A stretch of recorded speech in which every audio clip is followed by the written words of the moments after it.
Hi there, welcome to the fourth episode of the second annual Digital Government Excellence Symposium provided by Payet.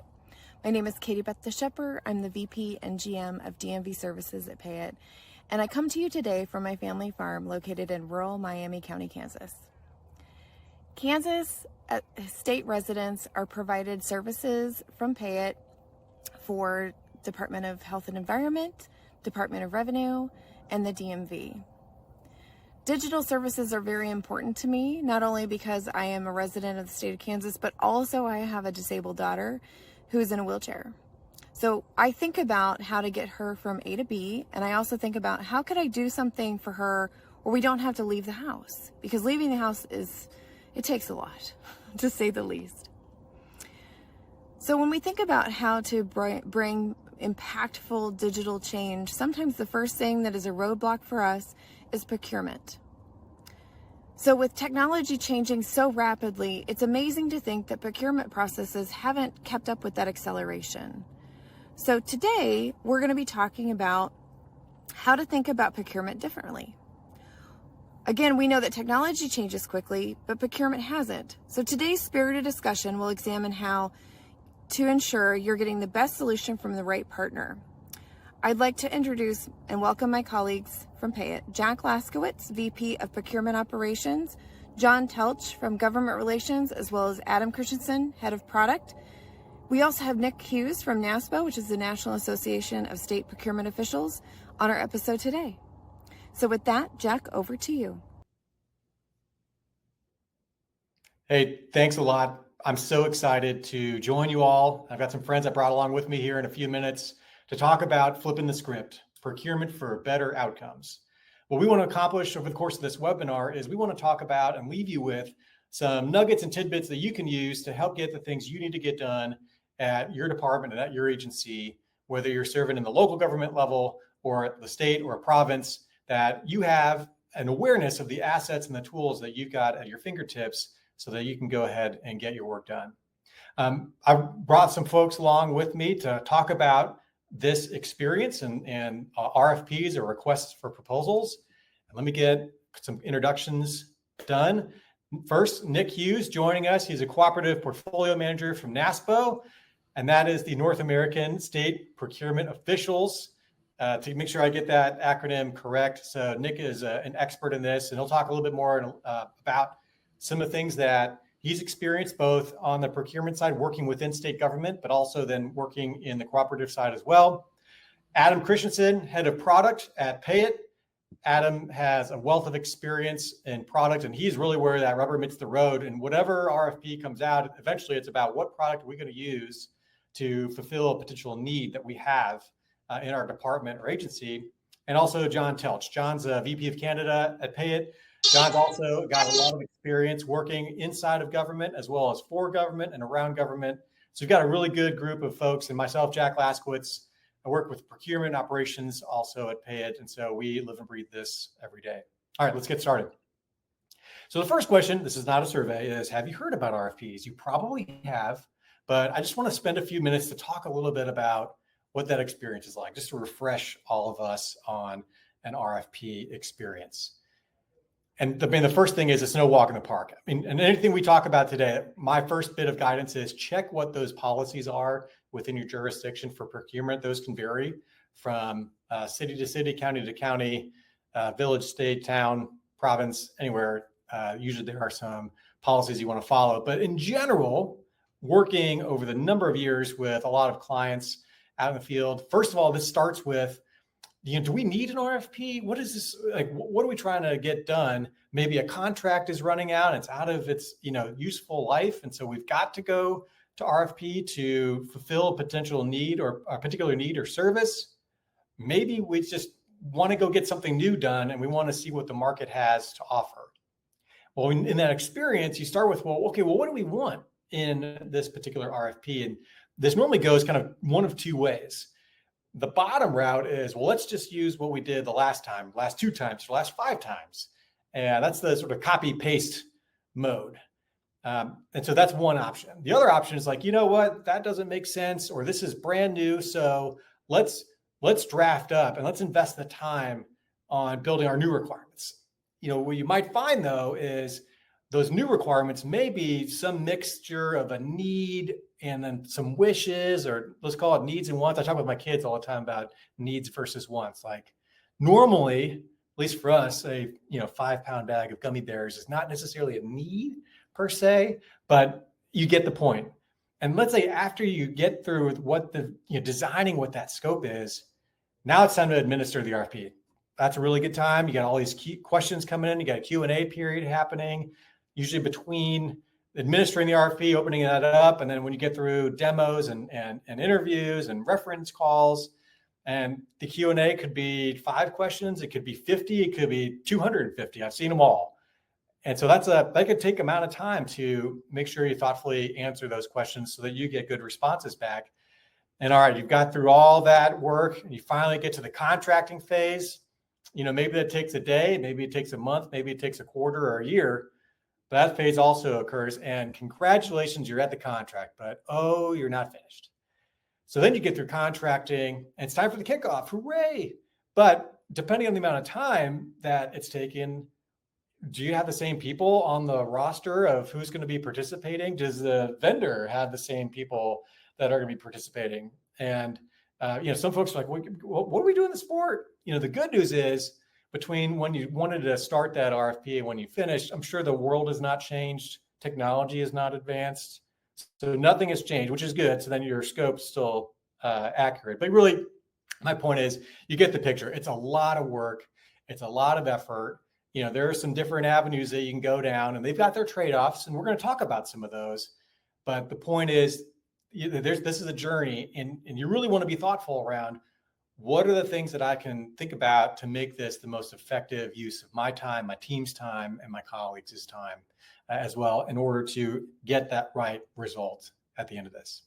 Okay, so that's my bit, but I'm going to love to bring forward some of my friends now to talk a little bit more like in a more productive sense, what some of these things happen and what they are and what you can do about it. I want to first start with John Telch. He's going to give an actual RFP process overview, not just Jack's scribbles, although really good iconography. It took me some time to get that done, John. But John, you've got a much simpler view of an RFP processes and talk about some of the challenges that come with it. John, take it away.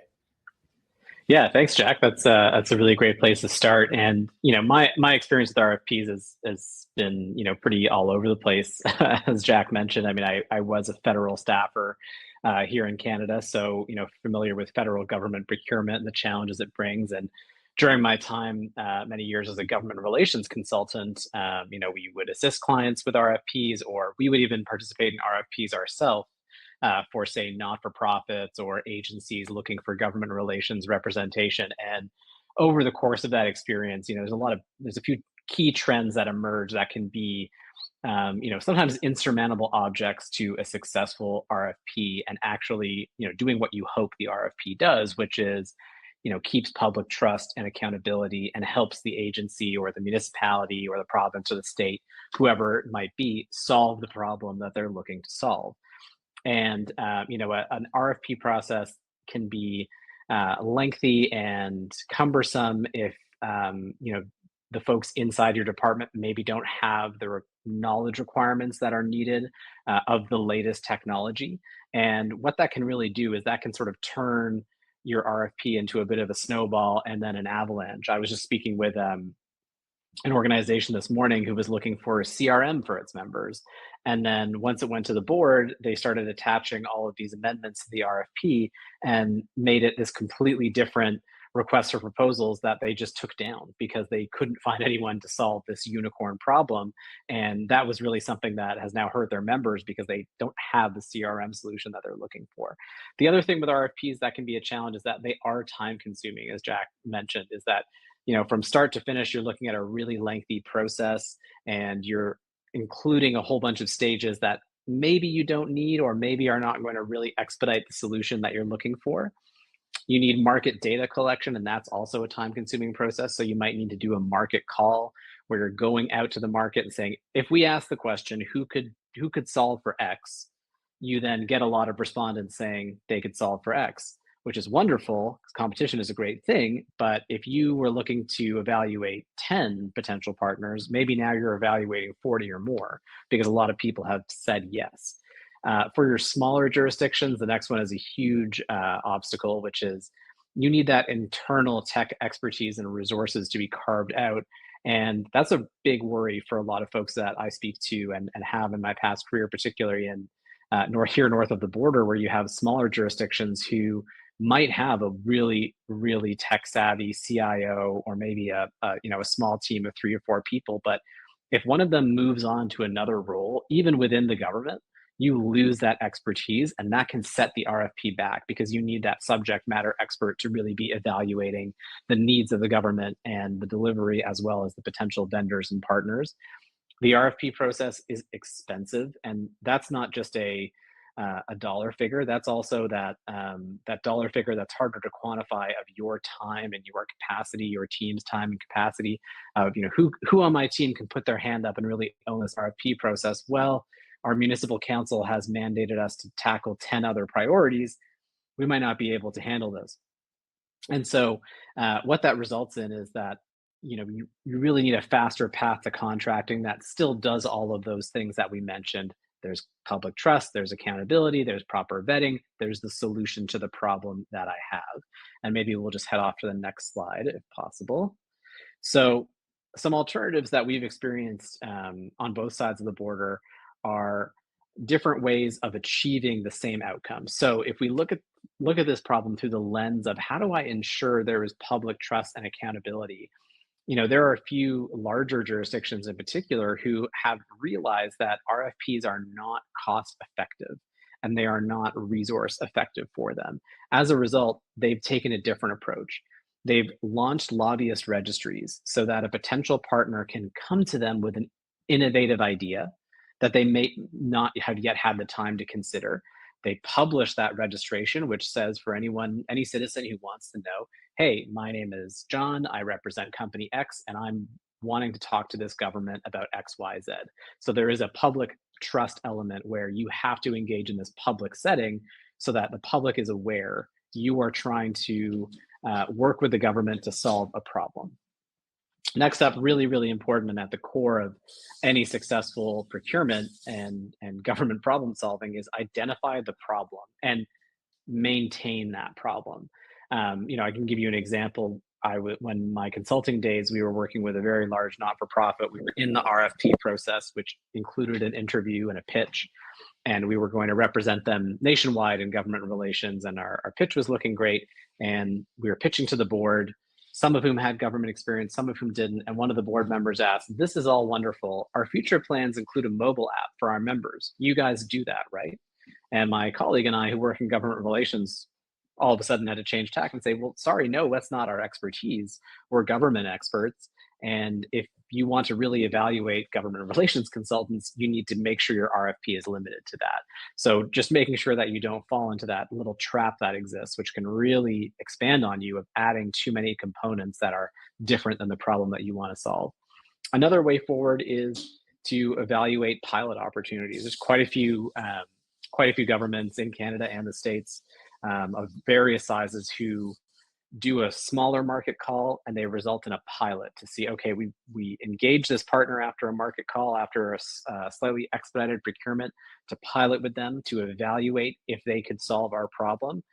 Here is how they did. Now we'll go back and do a larger market call, or we'll open the challenge up again and see if we can solve other problems this way. Another question that needs to be answered before you go to the market is, how do you receive innovative ideas? And this, also goes back to, say, the lobbyist registry approach, or maybe there's a place to submit proposals for potential partners. But how do you, the government, the agency, the municipality, whoever you might be, receive innovative ideas, and how do you evaluate them? If you set up those parts of the process internally, you can expedite your procurements by having an established process.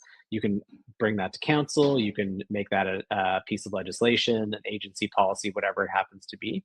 And I think the final thing to really consider in defining a path for yourself of a different approach is making sure that there is value for those government resources.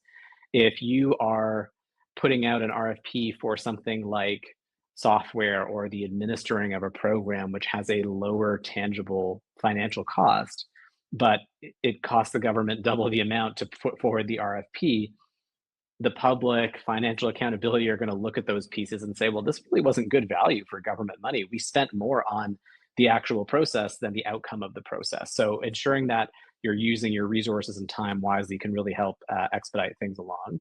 And we'll just go to the next slide. So just to bring it all back together before we turn it over to another member of the team, first and foremost, what is the current state? What is the problem that I need to solve, my team needs to solve? What are the objectives? What does the resident need to get out of the process? What does the agency need to get out of the process? Do I have my internal capacity and accountability needs identified and set up for success? What is the mechanism to implement the successful vendor, the successful partner? And what is the timeline? How long realistically will it take, to Jack's point? How do we make sure that there is that public trust that we are going to do our work really responsibly and then deliver the solution to the problem in a way that our residents, our constituents get to benefit from, and taking all those into account, determining the best path forward. Can just go to the next slide. Thank you. So in summary, before I turn it over, there is the copy paste approach, as Jack mentioned, where, okay, we ran the contract for 5 years. It has now expired. Let's take that RFP and, cross out the date and cross out the time and put it back online and update it. Maybe I can do instead an RFI into an RFX and then into an RFP. That is where we see a lot of jurisdictions come into those time constraints, those financial constraints. Or I can take all of these pieces and come out with a expedited path to procurement that make sure there is public accountability, government accountability, delivery of a solution to the problem that I want, and a real value for the government, both on the constituent side and within the agency side. And with that, I will turn it over. Thank you, John. That's great. I remember, it reminds me of a RFP where we're calling recently, and this is in the last 12 months, that the RFP itself is for a mobile application, and said it still needed to be compatible with Windows Mobile. And I had to look up which year Windows Mobile stopped being available to the public, and I would say it was not recently. So one of those telltale signs that maybe this one was a bit of a copy paste approach. So we get it. I love the alternatives. And to speak about those alternatives, I want to bring Nick Hughes from NASPO to talk about one of the alternatives. Nick, you were in Utah state government before working for NASPO.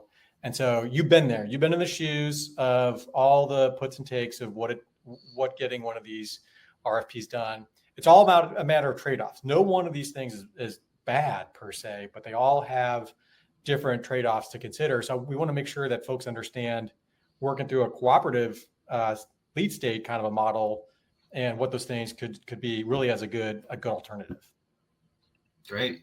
Thank you, Jack. I'm really happy to be here. Like Jack said, I came from the state of Utah Division of Purchasing. I was there for about 7 years. So again, as I understand correctly, a lot of the individuals attending are from cities, counties, municipalities. I've been in the trenches right there with you, working with our cities and counties, conducting solicitations, RFPs, IFBs. And I feel like more and more we are asked to do more with less. And so while we have it listed as, alternatives to an RFP, one thing I wanted to make clear is, again, NASPO and my role in NASPO currently, as I moved over to the National Association of State Procurement Officials, I'll put that out there, a little plug. We conduct RFPs. So it's an alternative to your RFP for your city, your county, your respective entity. It's an option that is available to you, and it's conducted at the state level. So the nice thing with RFPs for what we do within NASPO, we have a centralized contracting process. We have a standard template that we use with each one of the states when we conduct a solicitation. We share all of our resources. So NASPO, again, we get together. We are actually having a conference within, I think, about a month and a half. We get the chief procurement officers of each of the 50 states. We gather together. We talk about the issues that their states are facing, that their respective cities and counties are facing. are there certain needs that the members have that we should bring up to NASPO as a whole? And maybe this is a very, fairly common issue across states. Let's conduct a solicitation at our level so that everyone can use it. So again, that resource sharing is so extremely valuable. And we have collaboration across each state procurement officials. What I really wanted to discuss was the lead state model. So again, when I keep referring to the states, the chief procurement officer, I hope that you don't tune out as, we're a city, we're a county, this may not apply to us. It totally does. It totally does. I feel like a Ninja Turtle saying that. But if you are an eligible user from within your state where your chief procurement officer is a member of NASPO, which they all are, then you are an eligible user of all of our NASPO contracts. So we have 60 plus portfolios, from the cloud portfolio to MRO industrial supplies to we just implemented EV charging stations. We have, I believe, playground equipment. We have, oh goodness, walk-in building supplies. So again, you are an eligible user if you live in a state where your chief procurement officer is a member of NASPO, which they are. The lead state model is really unique in how it puts, the cooperative together. So again, it's an alternative to your RFP. We still conduct the actual solicitation. We'll go over some benefits in a moment. But the lead state model is unique in that we work with the state office of a respective state that, hey, we have this issue, our members have this issue, we need detention center supplies. We're looking at that one right now. I think all of us have a question or need for detention center supplies, equipment. And so instead of each entity, supplying their own RFP, their own solicitation, we volunteer. Let's work with one specific state that has the bandwidth, the capacity, the resources. Again, we want to make sure it's beneficial to all. And then we will conduct the solicitation on the national level. Once that's put in place, all of those entities within that state, again, both state and non-state entities, are eligible to use that specific contract. So again, it's the biggest bang for your buck. Again, we have so many developmental tools with trying to, educate and entertain about procurement. And we are also really trying to advance the RFP process. We have to conduct them, which is not bad. I enjoy it, but I don't want it to take 2 years, where by the time I get finished and have a contract in place, it's outdated, the industry is old, it's advanced, and I didn't account for it to begin with. So again, there are some amazing benefits for all sides, all stakeholders. And Jack, if we can advance to the next slide, we'll kind of go over that. So benefits to members. So want to be clear that as a city, county entity, you are an eligible member to use these cooperative contracts. Once a PA, we call it a participating addendum, is put in place with your state, it becomes a state contract, same as any other state contract. If you can use your state contracts, you can use any NASPO Value Point Master Agreement. So we create best value by leveraging all 50 states. When we put out a solicitation for tires and tubes and all these other items related to vehicle service, when we put that out, hey, these 50 entities, these 50 fleets, these state fleets, these these other local subdivisions are going to be using this. Suppliers are incentivized to provide that best value, to provide that best cost, because they know they're going to be moving a lot of product. We have buy-in from the chief procurement officer of each of the states. So NASPO was established with a memorandum of understanding from each of the chief procurement officers. So we have buy-in from your respective state official, your chief procurement officer. And I think this has been hit just right on the head. Cost savings with time, resources, employees, and taxpayer dollars. Goodness sakes, again, with the pandemic, employee turnover, again, trying to be innovative with, well, we need to work, we need to get this RFP done.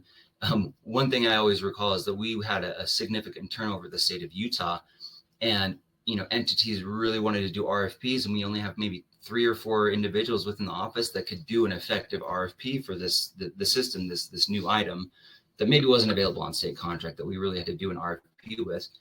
And you weigh this balance of, do I train this individual to conduct this RFP, or do I just simply do it myself? And so with this employee turnover, there's that training, that time, the resources attached to it. Again, we're limiting all of that. You don't have to worry about training. Just point them to NASPO, point them to the site. They can utilize these resources. So again, it's an alternative to your RFP. So we are here to really assist all 50 states and those entities within those states, not just state members, non-state members as well. There's no membership fee. You don't have to pay to log in to get an account. There's no quarterly, yearly fee. You reach out, hey, I would like to use these contracts. Okay, your state of Mississippi has an agreement in place. You can go ahead and reach out to the contractor. They have a state contract number, start purchasing right away. It's in alignment. It has been endorsed by your chief procurement officer. And the best thing about it, if you don't have a PA, let's say you're looking at a new cloud solutions provider, payit.gov, or, Payit, let's throw that out there, and you would really like to use their services. But you don't have a PA, there's no contract in place. All you would simply do is reach out to your state procurement officer, your chief procurement officer. Hey, we're interested in utilizing this contract. They have a master agreement in place with that lead state that conducted the solicitation, but your respective procurement officer, chief procurement officer, can just initiate a PA. So they initiate a contract that's specific to your state. Once that's in place, again, you as an eligible user can start utilizing that contract. So it's a matter of just education, pointing you in the right direction. You can either reach out to your state procurement office or NASPO, and we can get you connected to the right person within your state to start utilizing all these services. Training and education courses. So all the certifications with like the CPBB, CPBO, I'm getting all the acronyms mixed up. Any type of continuing education for procurement, for purchasing. We offer hundreds of courses, most of them for free, and are available to you. So you can reach out, get some of those options, and get certified within your state. We can move on to the next slide. We're going to talk about benefits to vendors and suppliers. I think this is really key. Again, all stakeholders should be involved in cooperative purchasing for how beneficial it is. Again, we are conducting an RFP. It's not an alternative to our RFP. It's an alternative to your RFP and conducting that solicitation. So with suppliers, they're not going to have to submit a response. And I'm sure, Jack can speak to this. I have to submit a response for Utah, Nevada, California. How about we just do it on a cooperative level? Let's submit it for, to NASPO in that lead state. What's awarded, one and done for all 50 states and those entities within them. Again, streamlined contracting process. We have a template that we put together. So when the state of Utah leads it, again, using Utah as an example, that's where I'm located. The state of Nevada leads it, state of Wisconsin. We have a specific template that will have the standardized terms, the standardized formula, standardized template. Doesn't mean we're going to just stick with that. It's free to be edited and removed, but we at least start with that framework. Some solicitations that may get a little bit more enhanced. Some solicitations, hey, we're going to cut it down. We don't need that, but we at least start with a skeleton framework so that as the suppliers review it, they understand, okay, this is a NASPO value point solicitation. I know what to expect with the attachments, how it looks, what the administrative fee is for me on my side. They've been around for quite a while. NASPO was formerly WSCA, the Western States Contracting Alliance, if any of you are familiar with that. I think it transitioned over to Value Point, NASPO Value Point in 1992. Enhanced credibility and trust. Again, there are Sourcewell, Omnia, MCAP, some other cooperative purchasing organizations. NASPO is the only one that is set up by the establishment of all chief procurement officers. So if you're a NASPO Value Points, supplier, that's some great stuff to advertise. We have, information we can provide to you that you can have at trade shows. And again, there's that credibility that's gone through this process at the highest level. Cost savings and efficiency. Again, for the suppliers, they're going to have these contracts in place, be able to leverage all 50 states, and they know they're going to move product to all 50 states should they have a PA put in place. One of the items that I really wanted to clarify for, and promote for suppliers is that we have, out of all the cooperatives, we have put in so much emphasis on really the partnership with the suppliers. We have up and coming a supplier summit that's going to be held in San Antonio, I believe in 2 or 3 months. This is for NASPO to get together with the suppliers and say, hey, what's working for us as a cooperative? What are things you do not like? We want to hear from the suppliers. We want to be invested in them because as we invest in the suppliers, they're investing in putting good quality product to these contracts, which in turn, the end users, the eligible users benefit from. So we are, investing in this relationship with supplier engagement managers. We have hired several more individuals to really focus on that relationship with suppliers, because ultimately in the end, you cultivate that relationship. Who benefits from it? The end users, the ones that purchase. I think we can turn it back over to Jack, but if there are any questions, again, on navigating your state's specific contracts that they've signed a PA, and again, PA participating addendum, reach out to NASPO. Go on NASPO.org, reach out to your state office. We will get you pointed in the right direction. Again, it's very simple, very straightforward. You can start using all those contracts. Again, to avoid your RFP, an alternative to your RFP, use a cooperative purchasing organization. Thanks, Nick. It's really good. And you know, there are some really great cooperative associations, both in Canada, obviously NASPO, that Nick represents, is a really, really nice option for those in the US. And you can see here just from the data, this is a survey on the benefits of using procurement organizations. Far and away, expertise and support is one that Nick is mentioning. You know, I think the cost savings, the risk mitigation, those are things that I think are commonplace that people just assume. But the fact that you get access to all this other support, so you're not alone. I remember just a client of ours working on another RFP. She told me, she was like, you know, they hadn't done RFPs very often. She's like, I was Googling how to do an RFP. So why not take advantage of other options and expertise and support that exist out there? And then, as you can see here, likely get it done a little bit faster as well. You know, last bit, I wanted to wrap up. We love lists. We love, you know, do's and don'ts. And Adam Christensen has a really nice list of some not only best procurement practices, but worst procurement practices as well. So really good sense of looking through what things that we've seen over the course of the years of working through a lot of different procurements, and good guidance to walk away and wrap up thinking about in terms of that next procurement that you're looking to do in your agency or department. Adam? Thank you, Jack. Appreciate that. Yeah, we'll just hit these alongside each other, the worst side and then the corresponding best practice there. So I'd say one of the patterns that we see from the provider perspective, but I've been on both sides, so I understand how this happens. But I think one of the practices we see is the myth that you need to carry everything forward from the past. You need to get all your needs met in the present, and then you need to put down all of your future hopes and dreams into an RFP. You can still have some of those critical and some of those even just should have types of requirements in there. It's just that when you don't go through the exercise of prioritizing key capabilities, that's where you really start to get what we lovingly call the everything burger, which just means this doesn't exist in the wild.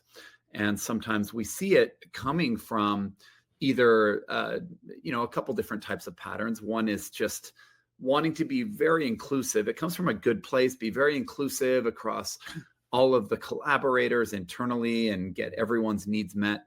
It just makes for such a long laundry list of capabilities that it's going to tilt really toward being frozen in the past and not quite getting your organization to move into the future, and pruning out some of those capabilities that you might still need here and there, but aren't critical to really select new providers on. So I would say, from a best practice on number one, put in the work, prioritize key capabilities. I have to do that as head of product all the time. That's my core day job. Do the work, make the hard decisions, prioritize key capabilities to bring you forward into the future, and to really make sure that you're getting the most impactful present and future needs met when you make this selection. I'd say number two, then, on the worst practice side, is really encourage this need to check every box types of responses. So I think what I mean by that is what we see when we receive RFPs is that it's very that a lot of questions are really written in yes/no fashion. Now, it's maybe easier to write, it's easier to score. I understand why. It's just that on the other side, what a lot of providers are thinking is just that, what's written. I need to check every box, whether I have it or not. And I think that is part of really what's very actually disappointing in the industry, is the sense that, look, whether we have it or not, we won't win. And I hear this across various providers. We just won't win unless we check those boxes. And it'll take too long to contract, so we'll have time to build that. So it really encourages you as someone doing a critical selection. You're just not going to get real answers. So on the best practice side, then I would encourage push toward open-ended questions, categories that, where are you going? Provide your roadmap. Where are you going in the future? Don't show your hand on all of those checkboxes that you're looking for, but ask them to really do more thinking and articulate some of the not only what, but the why and the how in their responses, so that you can not necessarily encourage this box checking false signal. And I think sometimes we have to realize that, and what we see is that there are consultants out there running the selection, but that are also going to be doing the implementation. And they have an incentive to overload the functionality, and they have an incentive to then go after the implementation and win that business. So it's a pattern to certainly look out for. Okay, number 3.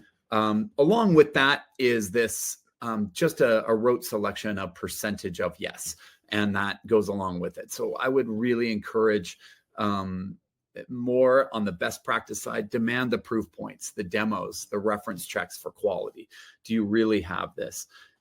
Not just a percent of yes, and really also have weighted scoring, and many of you do. It's just that to a provider, when the list is so long, and really there's no articulation of where the critical capabilities are, it really drives that incentive to just check that high percentage of yes, or even 100% of yes answers. Okay, number 4, worst practice. Sometimes we see this pattern. In fact, a lot of the time, the delivery dates are firm in the RFP, but then the selection takes longer and the contract timelines take longer. And what the incentives are in place is for providers that get selected, they will continue to tell you that the date is feasible with all of these hopes and dreams and all of this long list of requirements. And then basically you get into it, and part of the myth out there is that, well, we won't be able to get the contract done. And that's real problematic, because then you're starting already from a place of this contract from the get-go is really not a real deliverable type of contract.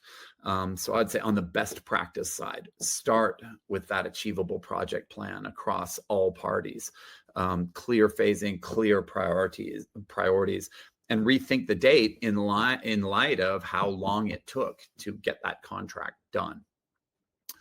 Okay, number 5, I'd say worst practice that we see is using pricing as the primary selection criteria. Really, what that's driving and what that can drive is just a race to the bottom.